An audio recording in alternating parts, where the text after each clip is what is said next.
നമസ്കാരം. ഇന്നത്തെ വീഡിയോയിൽ 8085 മൈക്രോ പ്രോസസറിന്റെ ആർക്കിടെക്ചറിനെ പറ്റിയാണ് ഡിസ്കസ് ചെയ്യാൻ പോകുന്നത്. 8085 മൈക്രോ പ്രോസസറിന്റെ പ്രവർത്തനം കൃത്യമായി മനസ്സിലാക്കണമെങ്കിൽ ആദ്യം ഈ ആർക്കിടെക്ചർ അറിഞ്ഞിരിക്കണം. ഒരു മൈക്രോ പ്രോസസറിന്റെ ഫംഗ്ഷൻ സ്റ്റോർ ചെയ്തിരിക്കുന്ന പ്രോഗ്രാമിനെ എക്സിക്യൂട്ട് ചെയ്യൽ മാത്രമാണ്. മൈക്രോ പ്രോസസറിന്റെ ആർക്കിടെക്ചറിലേക്ക് കടക്കുന്നതിന് മുമ്പായി നമുക്ക് മൈക്രോ കമ്പ്യൂട്ടറിന്റെ ബ്ലോക്ക് ഡയഗ്രാം കാണാം.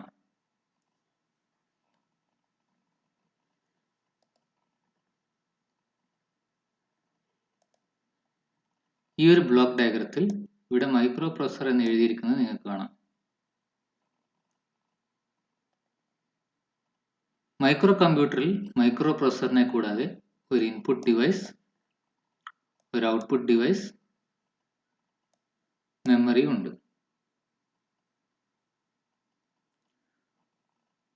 പ്രോഗ്രാം എക്സിക്യൂട്ട് ചെയ്യാൻ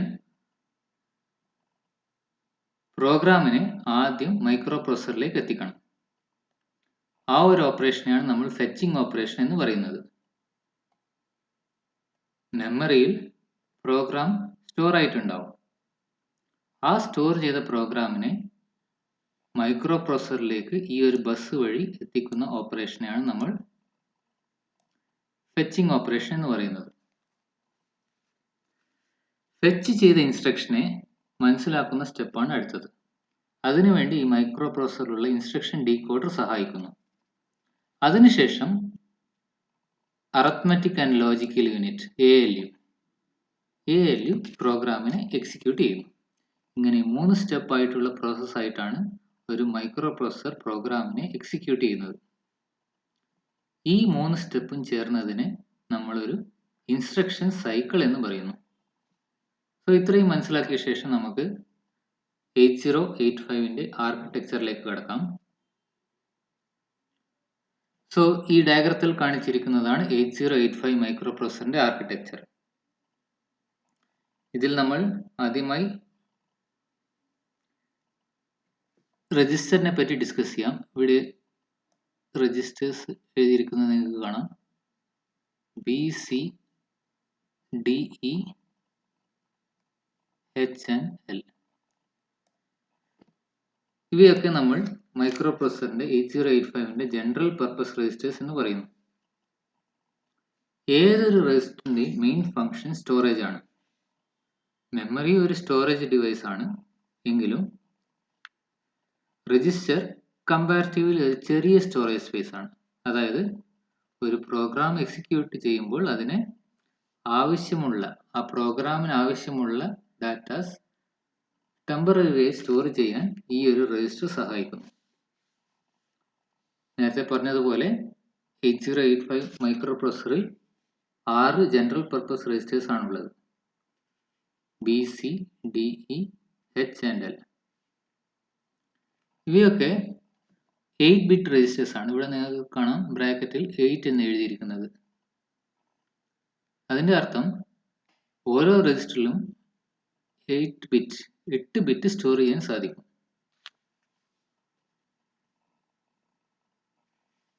ഇവയൊക്കെ നമുക്ക് 16-bit ഓപ്പറേഷന് വേണ്ടിയും ഉപയോഗിക്കാം. അങ്ങനെ 16-bit ഓപ്പറേഷന് വേണ്ടി ഉപയോഗിക്കണമെങ്കിൽ ഇവയെ നമ്മൾ പെയറായി ഉപയോഗിക്കണം. അതായത് BC പെയർ, ഈ 2 register pair, DE pair and HL pair. ഇങ്ങനെ ഒരു പെയറായി ഉപയോഗിക്കുകയാണെങ്കിൽ നമുക്ക് 16-bit ഓപ്പറേഷന് വേണ്ടി സ്റ്റോറേജിന് വേണ്ടി നമുക്ക് ഈ ഒരു രജിസ്റ്ററിനെ ഉപയോഗിക്കാം. ജനറൽ പർപ്പസ് രജിസ്റ്റേഴ്സിനെ കൂടാതെ മൈക്രോ പ്രോസസറിൽ സ്പെഷ്യൽ ഫംഗ്ഷൻ രജിസ്റ്റേഴ്സ് ഉണ്ട്. ഇവയൊക്കെയാണ് special function registers. Stack pointer, program counter ഒക്കെ സ്പെഷ്യൽ ഫംഗ്ഷൻ രജിസ്റ്റേഴ്സ് ആണ്. സോ അടുത്തതായി നമുക്ക് ഈ ആർക്കിടെക്ചർ പ്രോഗ്രാം കൗണ്ടറിൽ നിന്ന് സ്റ്റാർട്ട് ചെയ്യാം. പ്രോഗ്രാം കൗണ്ടറിന്റെ വർക്കിംഗ് ഒക്കെ എന്താണെന്ന് മനസ്സിലാക്കാം. അതിനുവേണ്ടി നമുക്ക് ഒരു ഡയഗ്രാം നോക്കാം. സോ നേരത്തെ പറഞ്ഞത് ആണ് രജിസ്റ്റേഴ്സ്. അതായത് 6 ജനറൽ പർപ്പസ് രജിസ്റ്റേഴ്സ് ആണുള്ളത്. BCDE H and L. അതുകൂടാതെ ഇവയെ പെയറായും ഉപയോഗിക്കാൻ പറ്റും, BCDE and HL. ഇവയുടെ ഒക്കെ ഫംഗ്ഷൻ എന്താണെന്ന് പറഞ്ഞു കഴിഞ്ഞാൽ പ്രോഗ്രാം എക്സിക്യൂഷൻ്റെ സമയത്ത് ടെമ്പററിയായി ഡാറ്റയെ സ്റ്റോർ ചെയ്യാനാണ് ഇവയൊക്കെ ഉപയോഗിക്കുന്നത്.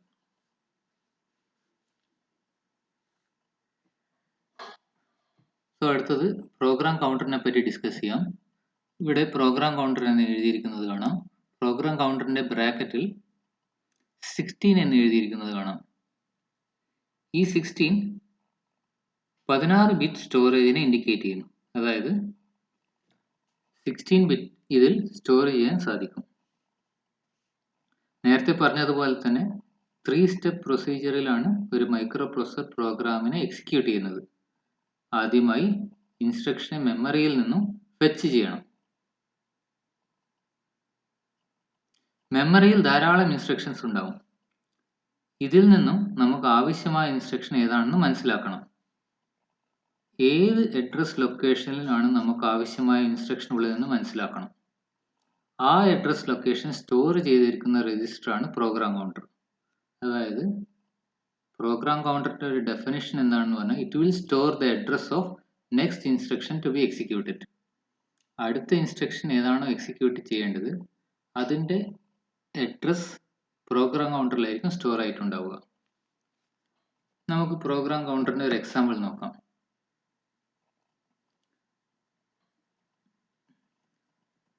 സോ ഈ ഒരു ഡയഗ്രത്തിൽ നിങ്ങൾക്ക് കാണാം മൈക്രോ പ്രോസസറിലാണ് പ്രോഗ്രാം കൗണ്ടർ ഉള്ളത്. ആ പ്രോഗ്രാം കൗണ്ടറിൽ ഇപ്പോൾ പ്രോഗ്രാം കൗണ്ടറിലുള്ള വാല്യൂ 1000 എന്ന അഡ്രസ് ലൊക്കേഷനാണ് ഈ ഒരു പ്രോഗ്രാം കൗണ്ടറിൽ സ്റ്റോർ ആയിട്ടുള്ളത്. അപ്പോൾ നേരത്തെ പറഞ്ഞതുപോലെ ഒരു program counter will store the address of next instruction to be executed. അപ്പോൾ അടുത്ത ഇൻസ്ട്രക്ഷൻ എക്സിക്യൂട്ട് ചെയ്യേണ്ട ഇൻസ്ട്രക്ഷൻ 1000 എന്ന് പറഞ്ഞ അഡ്രസ് ലൊക്കേഷനിലാണ് ഉള്ളത്. ഈ അഡ്രസ്, ഈ 1000 എന്ന് പറയുന്ന അഡ്രസ് ഈ ഒരു അഡ്രസ് ബസ് വഴി മെമ്മറിയിൽ എത്തുന്നു. പ്രോഗ്രാം കൗണ്ടറിലുള്ള അഡ്രസ് ലൊക്കേഷൻ, അതായത് 1000 എന്ന് പറഞ്ഞ അഡ്രസ് ലൊക്കേഷനെ സെലക്ട് ചെയ്യുന്നു. ഇവിടെ നമ്മുടെ എക്സാമ്പിളിൽ 1000 സെലക്ട് ആകും.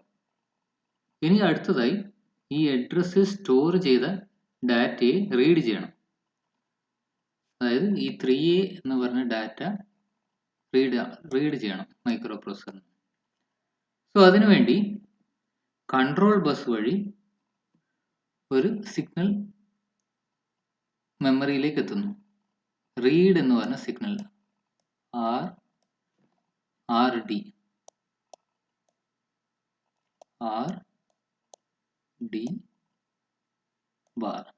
RD ബാർ എന്ന് പറഞ്ഞ ഒരു സിഗ്നൽ മൈക്രോ പ്രോസസറിൽ എത്തുമ്പോൾ ഈ 3A 1000 സ്റ്റോർ ആയ ഡാറ്റ 3A അത് റീഡ് ചെയ്യുന്നു. ഇനി അടുത്തതായിട്ട്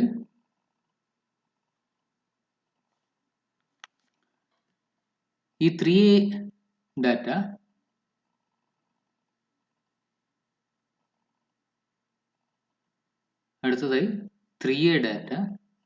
ഡാറ്റാ ബസ് വഴി, അതായത് ഇവിടെ നിങ്ങൾക്ക് കാണാം ഡാറ്റാ ബസ് വഴി ഈ 3A എന്ന് പറഞ്ഞ ഡാറ്റ മൈക്രോ പ്രോസസറിലേക്ക് എത്തുന്നു. ഇതോടെ നമ്മുടെ first step fetching of instruction പൂർത്തിയാകുന്നു. ഫെച്ചിങ് ഓഫ് ഇൻസ്ട്രക്ഷൻ എന്ന് പറഞ്ഞു കഴിഞ്ഞാൽ ഇവിടെ പ്രോഗ്രാം കൗണ്ടറിൽ നെക്സ്റ്റ് ഇൻസ്ട്രക്ഷൻ്റെ അഡ്രസ്സ് ലോഡാവുന്നു. ആ അഡ്രസ്സിലേക്ക് അഡ്രസ് ബസ് വഴി മെമ്മറിയിലേക്ക് എത്തുന്നു. ആ മെമ്മറിയിലേക്കുള്ള ഡാറ്റ റീഡ് ചെയ്യണമെങ്കിൽ കൺട്രോൾ ബസ് വഴി റീഡ് സിഗ്നൽ മെമ്മറിയിലേക്ക് എത്തുന്നു. റീഡ് സിഗ്നൽ മെമ്മറിയിൽ എത്തിയ ഉടനെ ഈ അഡ്രസ് ലൊക്കേഷനിൽ സ്റ്റോർ ആയ ഡാറ്റാ ബസ് വഴി തിരിച്ച് മൈക്രോ പ്രോസസറിലേക്ക് എത്തുന്നു. ഇതോടെ നമ്മുടെ ഫസ്റ്റ് സ്റ്റെപ്പ് ഫെച്ചിങ് ഇൻസ്ട്രക്ഷൻ പൂർത്തിയായിരിക്കുന്നു. അടുത്തതായി ഇൻസ്ട്രക്ഷനെ മനസ്സിലാക്കേണ്ട സ്റ്റെപ്പ്. അതിന് നമ്മൾ ഡീകോഡിംഗ് ഓപ്പറേഷൻ എന്ന് പറയുന്നു. സോ ഇതാണ് ഒരു പ്രോഗ്രാം കൗണ്ടറിന്റെ ഫംഗ്ഷൻ. ക്ലിയർ ആയിട്ട് മനസ്സിലായിട്ടുണ്ടാവുമെന്ന് വിചാരിക്കുന്നു. ഇനി അടുത്ത സ്റ്റെപ്പ് ഡീകോഡിംഗ് ഓപ്പറേഷൻ. സോ ഈ ഒരു ഡയഗ്രത്തിൽ നിങ്ങൾക്ക് കാണാം instruction register, instruction decoder. Instruction 3A എന്ന് പറഞ്ഞ ഇൻസ്ട്രക്ഷൻ രജിസ്റ്ററിൽ എത്തിയാൽ, അതായത് 3A എന്ന് പറഞ്ഞ ഇൻസ്ട്രക്ഷൻ രജിസ്റ്ററിൽ എത്തിയാൽ അത് എന്തിനു വേണ്ടിയുള്ള ഓപ്പറേഷൻ ആണെന്ന് മനസ്സിലാക്കണം. അതിനെ നമ്മൾ ഡീകോഡിംഗ് ഓപ്പറേഷൻ എന്ന് പറയുന്നു. ഇൻസ്ട്രക്ഷൻ ഡീകോഡർ ഇൻസ്ട്രക്ഷനെ ഡീകോഡ് ചെയ്യാൻ സഹായിക്കുന്നു.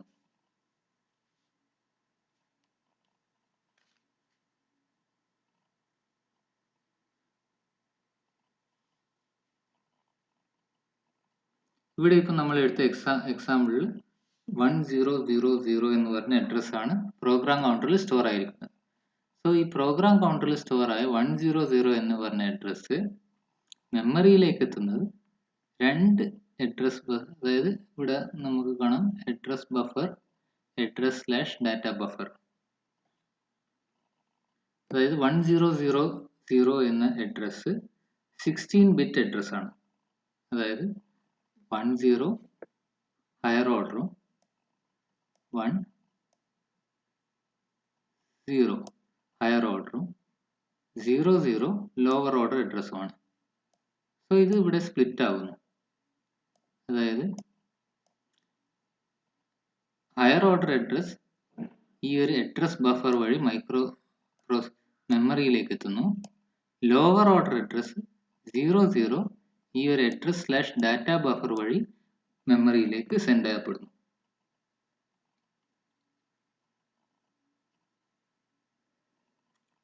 സോ അതിനുശേഷം ഇവിടെ നിങ്ങൾക്ക് ടൈമിംഗ് ആൻഡ് കൺട്രോൾ യൂണിറ്റ് കാണാം. ടൈമിംഗ് ആൻഡ് കൺട്രോൾ യൂണിറ്റ് ആണ് റീഡ് എന്ന് പറഞ്ഞ ഈ ഒരു കൺട്രോൾ സിഗ്നലിനെ മെമ്മറിയിലേക്ക് പാസ് ചെയ്യുന്നത് കൺട്രോൾ ബസ് വഴി.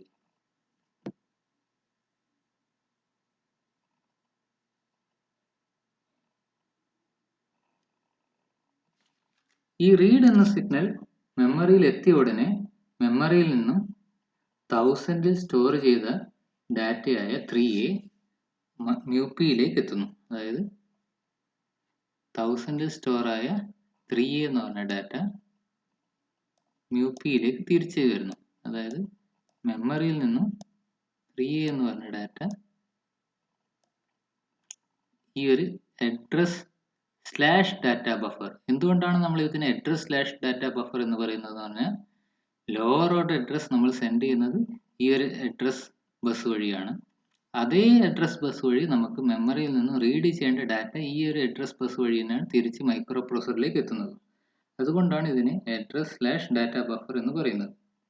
അതായത് address/data bufferന് രണ്ട് ഫങ്ഷൻസ് ആണ് ഉള്ളത്. ഒന്ന് ലോവർ ഓർഡർ അഡ്രസ്സിനെ മെമ്മറിയിലേക്ക് സെൻഡ് ചെയ്യാനും മെമ്മറിയിൽ നിന്ന് തിരിച്ച് മൈക്രോ പ്രോസസറിലേക്ക് ഡാറ്റ കൊണ്ടുവരാനും ഈ ഒരു address/data buffer നമുക്ക് ഉപയോഗിക്കാം. ഇനി 3A എന്ന ഡാറ്റ ഇവിടെ എത്തിക്കഴിഞ്ഞു. 3A എന്ന ഡാറ്റ ഈ ഒരു സ്ട്രെയിറ്റ് ആയിട്ടുള്ള ഈ ഒരു ബസ് വഴി 8-ബിറ്റ് ഇന്റേണൽ ഇവിടെ എത്തുന്നു. 8-ബിറ്റ് ഇന്റേണൽ ഡാറ്റാ ബസ്സിൽ എത്തുന്നു.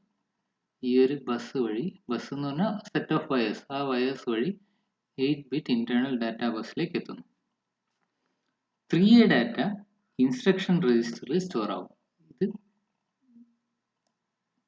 ഈ 8-ബിറ്റ് ഇന്റേണൽ ഡാറ്റാ ബസ് വഴി വന്ന് ഇൻസ്ട്രക്ഷൻ രജിസ്റ്ററിൽ 3A എന്ന് പറഞ്ഞ ഡാറ്റ സ്റ്റോർ ആവും. നമ്മൾ ഉദാഹരണത്തിന് എടുത്തിരിക്കുന്നത് 3A എന്ന ഡാറ്റയാണ്. സോ അത് ഇൻസ്ട്രക്ഷൻ രജിസ്റ്ററിൽ സ്റ്റോർ ആവും. ഇനി 3A ഡാറ്റയെ കൊണ്ട് എന്ത് ഓപ്പറേഷൻ ആണ് ചെയ്യേണ്ടത് എന്ന് മനസ്സിലാക്കാൻ, അതായത് എഡീഷൻ ആണോ സബ്ട്രാക്ഷൻ ആണോ എന്നൊക്കെ മനസ്സിലാക്കാൻ ഇൻസ്ട്രക്ഷൻ ഡീകോഡർ സഹായിക്കുന്നു. ഇതിന്റെ താഴെ ഇൻസ്ട്രക്ഷൻ ഡീകോഡർ കാണാം. സോ ഇൻസ്ട്രക്ഷൻ ഡീകോഡർ എന്തിനു വേണ്ടിയാണെന്ന് പറഞ്ഞാൽ ഈ ഒരു ഇൻസ്ട്രക്ഷൻ എന്തിനു വേണ്ടിയാണ് ഉപയോഗിക്കേണ്ടതെന്ന് മനസ്സിലാക്കുന്നവർ സഹായിക്കുന്നത് ഇൻസ്ട്രക്ഷൻ ഡീകോഡറാണ്. അതിനുശേഷം timing and control unit signal കൊടുക്കുന്നു. അതായത് ഒരു ടൈമിംഗ് ആൻഡ് കൺട്രോൾ യൂണിറ്റ് നമ്മുടെ ബ്രെയിൻ പോലെയാണ്.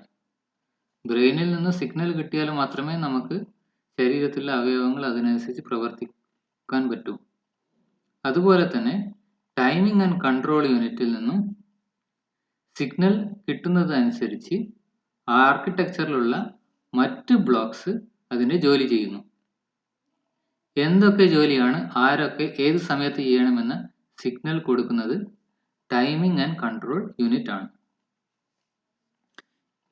സോ ഈ ഇൻസ്ട്രക്ഷനെ ഡീകോഡ് ചെയ്തതിന് ശേഷം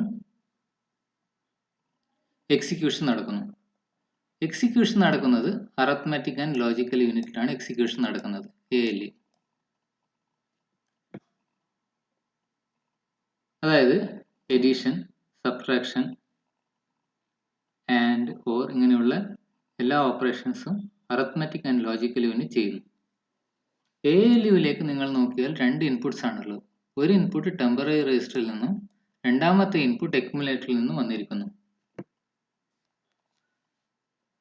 ഫോർ എക്സാമ്പിൾ, നമുക്ക് 2 നമ്പേഴ്സ് 2 and 3 ആഡ് ചെയ്യണം.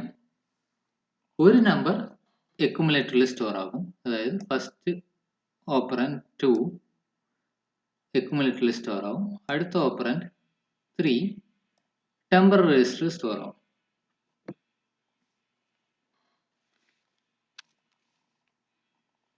സബ്ട്രാക്ഷൻ ആണെങ്കിൽ ഇതേപോലെ തന്നെ സബ്ട്രാക്ഷൻ ഓപ്പറേഷൻ നടക്കും. ഒരു ഫസ്റ്റ് ഓപ്പറൻഡ് എപ്പോഴും സ്റ്റോർ ആവുക അക്യുമുലേറ്ററിലാണ്. സെക്കൻഡ് ഓപ്പറൻഡ് സ്റ്റോർ ആയിരിക്കുക ഇതിൽ ഏതെങ്കിലും ഒരു രജിസ്റ്ററിലായിരിക്കും, BCDEH&L.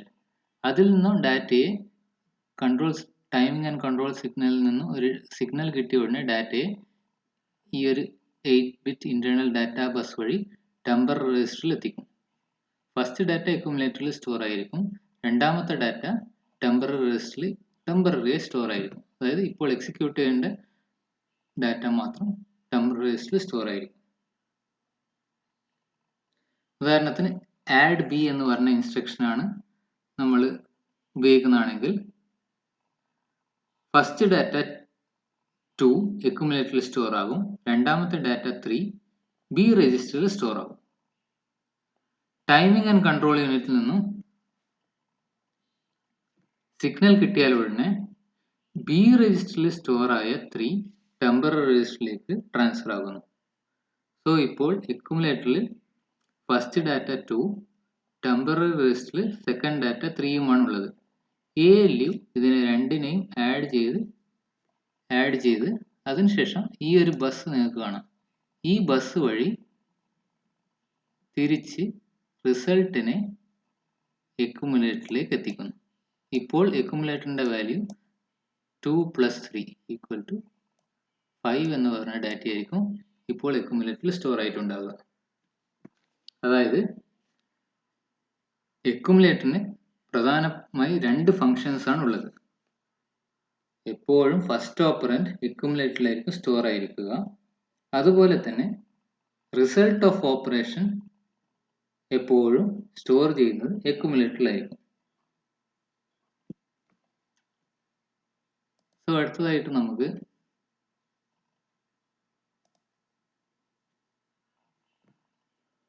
ഫ്ലാഗ് രജിസ്റ്ററിന്റെ ഫംഗ്ഷൻ എന്താണെന്ന് നോക്കാം. ഇവിടെ നിങ്ങൾക്ക് ഫ്ലാഗ് ഫ്ലിപ്പ് ഫ്ലോപ്സ് എന്ന് കാണാം.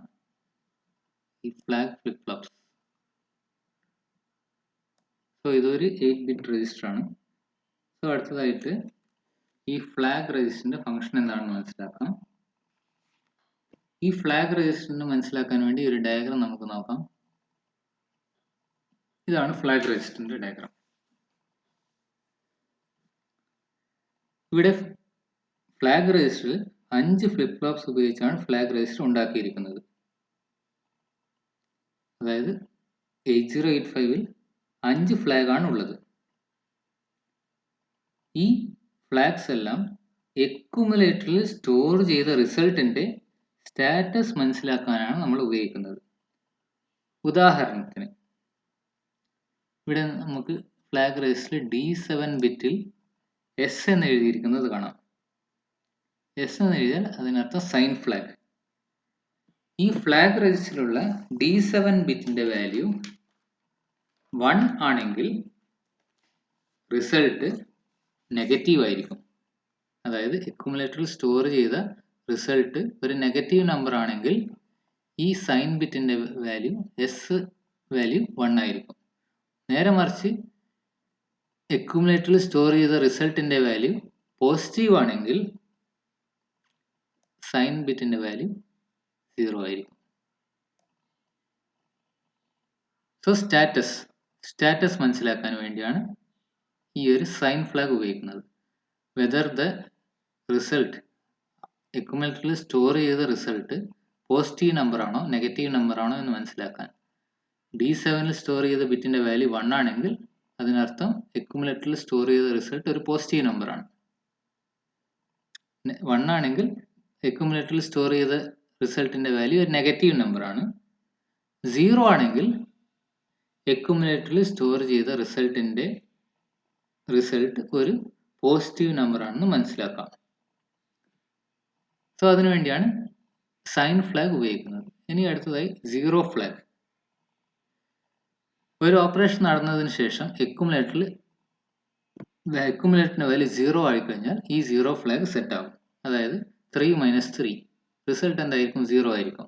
ആ 0 അക്യുമുലേറ്ററിൽ സ്റ്റോർ ആവും. ആ സ്റ്റോർ ചെയ്ത വാല്യൂ അക്യുമുലേറ്ററിൽ എപ്പോഴാണോ അക്യുമുലേറ്ററിന്റെ വാല്യൂ 0 ആവുന്നത് ആ സമയത്ത് ഈ സീറോ ഫ്ലാഗ് സെറ്റ് ആവും. സെറ്റ് ആവും എന്ന് പറഞ്ഞാൽ 1 ആവും. So 1 value will be stored in this D6 bit. ഈ D6 ബിറ്റിൽ 1 വാല്യൂ സ്റ്റോർ ആകും. എപ്പോഴാണ് സ്റ്റോർ ആവുക എന്ന് പറഞ്ഞാൽ അക്യുമുലേറ്ററിലുള്ള റിസൾട്ടിന്റെ വാല്യൂ 0 ആകുമ്പോൾ. നോൺ 0 ആകുമ്പോൾ ഇതിന്റെ വാല്യൂ ഈ ഒരു D6 ബിറ്റിന്റെ വാല്യൂ 0 ആവും.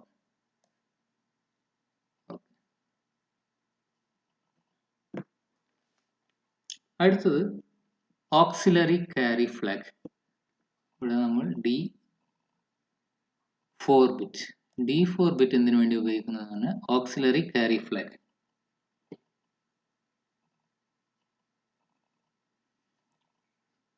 സോ ഇവിടെ നമുക്കൊരു എക്സാമ്പിൾ നോക്കാം. So auxiliary carry flag. So 2 numbers add ചെയ്യുകയാണ് ഇവിടെ. അതായത് 2 8 ബിറ്റ് നമ്പേഴ്സ് ആഡ് ചെയ്യുകയാണ്. ഇതിനെ നമ്മൾ ഫസ്റ്റ് ലോവർ നിബിൾ എന്ന് പറയും, ഇവിടെ ഹയർ നിബിൾ എന്നും പറയാം, അല്ലെ അപ്പർ നിബിൾ. ഇവിടെ ആഡ് ചെയ്യുമ്പോൾ ശ്രദ്ധിക്കേണ്ടത് ഈ D3 ഇതാണ് D3 ബിറ്റ്.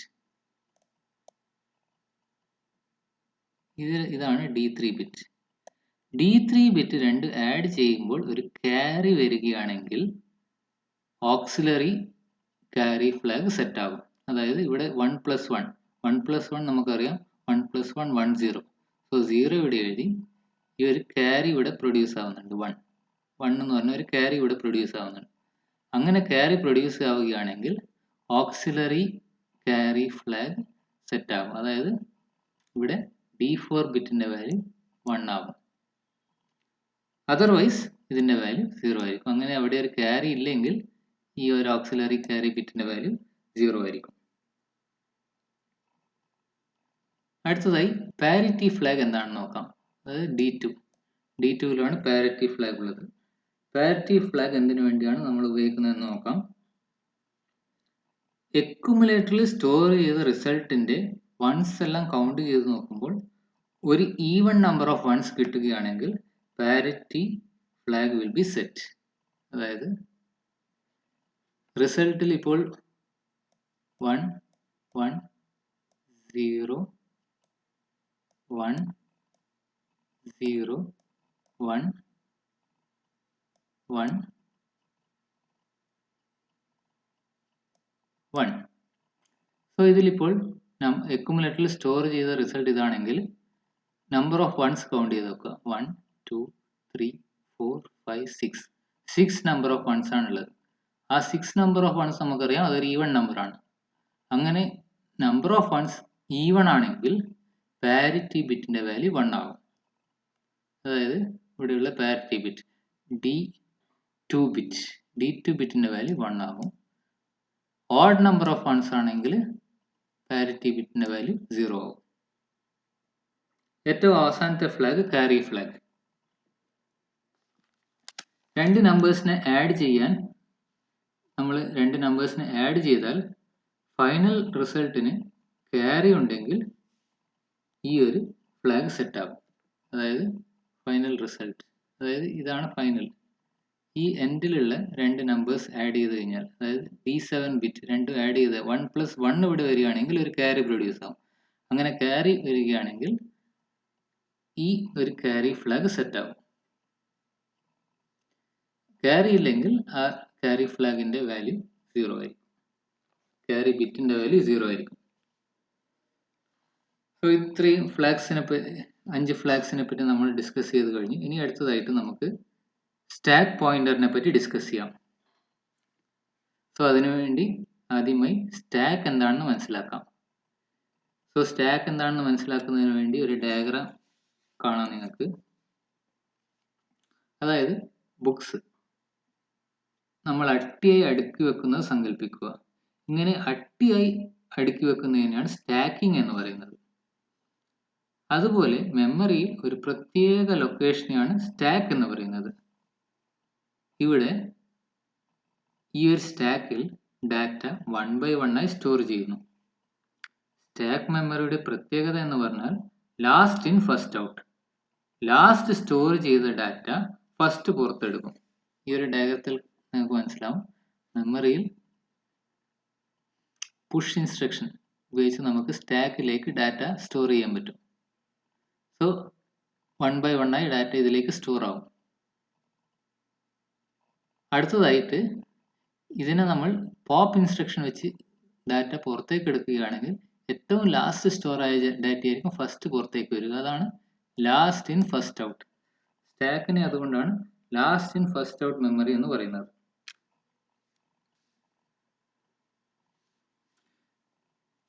സ്റ്റാക്കിന് മെമ്മറിയിൽ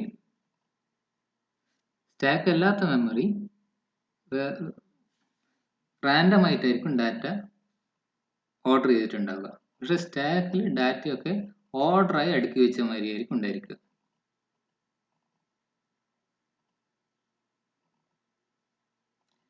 ഇനി നമുക്ക് സ്റ്റാക്ക് പോയിന്റർ എന്താണെന്ന് മനസ്സിലാക്കാം. സ്റ്റാക്ക് പോയിന്റർ എന്ന് പറഞ്ഞാൽ ഒരു 16 ബിറ്റ് രജിസ്റ്റർ ആണ്. ഇവിടെ നമ്മൾ ഡയഗ്രത്തിൽ നോക്കിക്കഴിഞ്ഞാൽ നമുക്ക് മനസ്സിലാവും.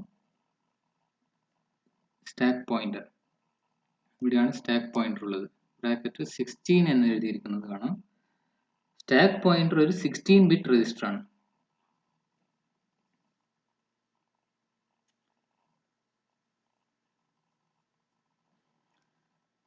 സ്റ്റാക്ക് പോയിന്ററിൽ ഈ ചിത്രത്തിൽ സ്റ്റാക്ക് പോയിന്ററിലുള്ള വാല്യൂ 8000. 8000 എന്തിനാണ് സൂചിപ്പിക്കുന്നത് എന്ന് പറഞ്ഞാൽ address of top of stack.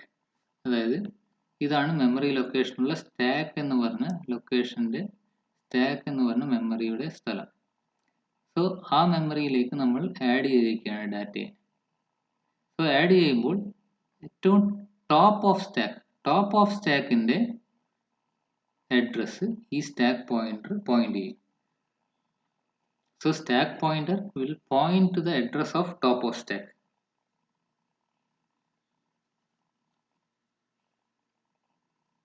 ഇവിടെ address of top of stack 8000 ആണ്.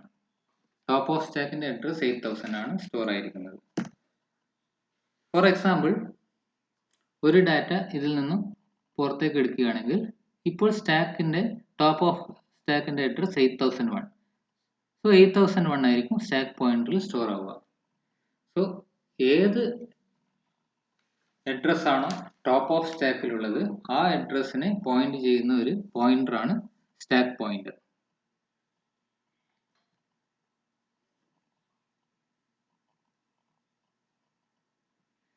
ഇനി നമുക്ക് ഇതിനെ ഒരു ഡാറ്റയും കൂടി ഇതിലേക്ക് സ്റ്റാക്കിലേക്ക് കൊണ്ടുവരികയാണെങ്കിൽ സ്റ്റാക്ക് പോയിന്ററിന്റെ വാല്യൂ ഡിക്രിമെന്റ് ആവും.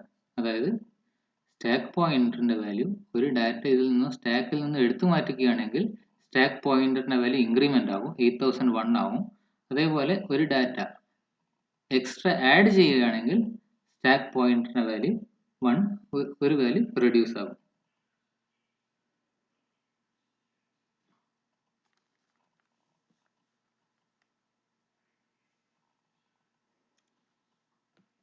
ഇനി അടുത്തതായിട്ട് നമുക്ക് ഇൻക്രിമെൻ്റൽ ഡിക്രിമെൻ്റൽ എന്താണെന്ന് നോക്കാം. ഇവിടെ ഇപ്പോൾ ഇൻക്രിമെൻ്റൽ ഡിക്രിമെൻ്റൽ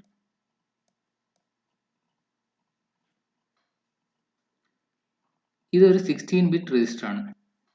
ഇത് സ്റ്റാക്ക് പോയിന്ററിന്റെ വാല്യൂ ഇൻക്രിമെന്റ് ചെയ്യാനോ അല്ലെങ്കിൽ ഡിക്രിമെന്റ് ചെയ്യാനോ നമുക്ക് ഉപയോഗിക്കുന്ന ഒരു രജിസ്റ്റർ ആണ് ഇൻക്രിമെന്റർ സ്ലാഷ് ഡിക്രിമെന്റർ. അടുത്തതായിട്ട് നമുക്ക് SID SOD എന്ന ഇൻസ്ട്രക്ഷൻ നോക്കാം. അതായത് serial input output control. Suppose ഒരു മൈക്രോ പ്രോസസർ ഒരു പെറിഫറൽ ഡിവൈസ്, അതായത് ഒരു എക്സ്റ്റേണൽ ഡിവൈസുമായി കമ്മ്യൂണിക്കേറ്റ് ചെയ്യുമ്പോൾ, അതായത് എക്സ്റ്റേണൽ ഡിവൈസ് ഒരു സീരിയൽ കമ്മ്യൂണിക്കേറ്റിംഗ് ഡിവൈസും ആണെങ്കിൽ അതുമായി കമ്മ്യൂണിക്കേറ്റ് ചെയ്യാൻ നടത്തുന്ന ഒരു പോർട്ടാണ് സീരിയൽ IO പോർട്ട് അല്ലെങ്കിൽ സീരിയൽ IO കൺട്രോൾ. SID എന്നാൽ സീരിയൽ ഇൻപുട്ട് ഡാറ്റ. SID വഴി ഇൻപുട്ട് ഡിവൈസിലുള്ള ഡാറ്റ മൈക്രോ പ്രോസസറിൽ എത്തും.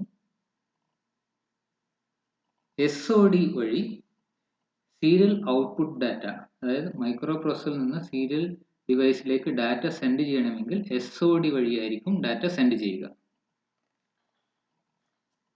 ഏറ്റവും അവസാനമായി ഇന്ററപ്റ്റ് കൺട്രോളിനെ പറ്റി മനസ്സിലാക്കാം. ഇന്ററപ്റ്റ് എന്നാൽ തടസ്സപ്പെടുത്തുക എന്നാണ് അതിൻ്റെ അർത്ഥം. ഉദാഹരണത്തിന്, നിങ്ങളൊരു റെക്കോർഡ് എഴുതുമ്പോൾ നിങ്ങൾക്കൊരു കോൾ വരുന്നു.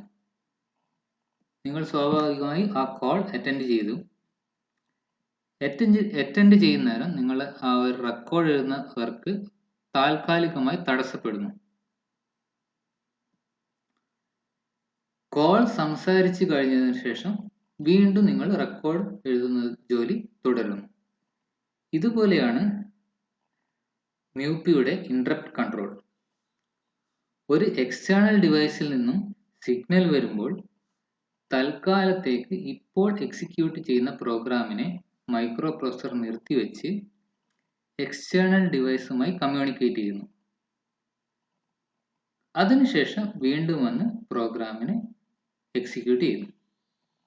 അതാണ് ഇന്ററപ്റ്റ് കൺട്രോൾ. എക്സ്റ്റേണൽ ഡിവൈസുമായി കമ്മ്യൂണിക്കേറ്റ് ചെയ്യുന്നത് ഇന്ററപ്റ്റ് കൺട്രോൾ വഴിയാണ്. സോ 8085-ൽ 5 ഇന്ററപ്റ്റ്സ് ആണുള്ളത്. അതാണ് ഇവിടെ മാർക്ക് ചെയ്തിട്ടുള്ളത്. 5 ഇന്ററപ്റ്റ്സ് ഓഫ് 8085. അതായത് trap, RST 7.5, RST 6.5, RST 5.5, INTR. ഇതാണ് മൈക്രോ പ്രോസസറിലുള്ള 5 ഇന്ററപ്റ്റ്സ്. ഈ 5 ഇന്ററപ്റ്റ്സ് വഴി എക്സ്റ്റേണൽ ഡിവൈസിന് MUPIയുമായി കമ്മ്യൂണിക്കേറ്റ് ചെയ്യാം. ചില സന്ദർഭങ്ങളിൽ 2 ഇന്ററപ്റ്റ്സ് ഒരേ സമയത്ത് വരുമ്പോൾ മൈക്രോ പ്രോസസർ അതിനെ പ്രയോറിറ്റി ബേസിസിൽ കൈകാര്യം ചെയ്യുന്നു. അതായത് ഇതിൽ ട്രാപ്പിനാണ് ഫസ്റ്റ് പ്രയോറിറ്റി, അടുത്തത് RST 7.5, RST 6.5, RST 5.5, last priority ആയിരിക്കും INTR. ഇന്ററപ്റ്റ് വന്നാൽ അതിനെ ഡിവൈസിനെ മൈക്രോ പ്രോസസറിൽ നിന്നും സിഗ്നൽ പാസ് ചെയ്ത് ഇന്ററപ്റ്റ് കിട്ടിയ വിവരം അറിയിക്കാനാണ് ഈ ഒരു INTA. INTA എന്ന് പറഞ്ഞാൽ ഇന്ററപ്റ്റ് അക്നോളജ്.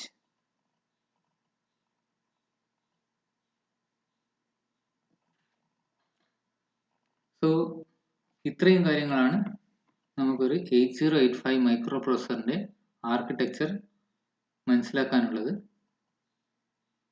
ഇതിൽ എന്തെങ്കിലും സംശയം ഉണ്ടെങ്കിൽ നിങ്ങൾക്ക് ചോദിക്കാം.